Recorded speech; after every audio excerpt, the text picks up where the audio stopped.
எப்பயுமே வந்து மலைக்கு கிளம்புது வந்து 7 o'clock மேலே தான் இருமுடி கட்ட ஸ்டார்ட் பண்ணிவிட்டு நைட்டு 10 o'clock பக்கமாக தான் வந்து யாத்திரைக்கே கிளம்புவாங்க. இந்த வருஷம் வந்து சீக்கிரமாக கிளம்பலாம், நைட்டு வந்து மலை ஏறிட்டு விடிய காலைல சாமியை பார்க்கலாம் அப்படின்னு சொல்லிட்டு டிசைட் பண்ணிவிட்டு 11 மணிக்கெலாம் இருமுடி கட்ட ஸ்டார்ட் பண்ணிடலாம் அப்படின்னு சொன்னதுனால 8 o'clockலாம் வந்து எல்லா சாமியும் அழைச்சிட்டு போயிடுவோம் அப்படின்னு சொல்லியிருந்தாங்க.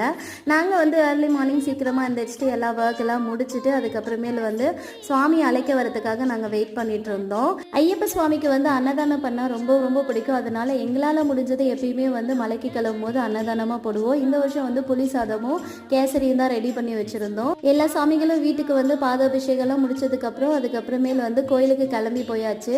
பாப்பாவுக்கு வந்து இது செகண்ட் இயர். ஸோ அவங்க வந்து ஃபர்ஸ்ட் இயரை விட இப்போ வந்து ரொம்ப அதிகமாக சரணாலாம் சொல்ல ஆரம்பிச்சிட்டாங்க.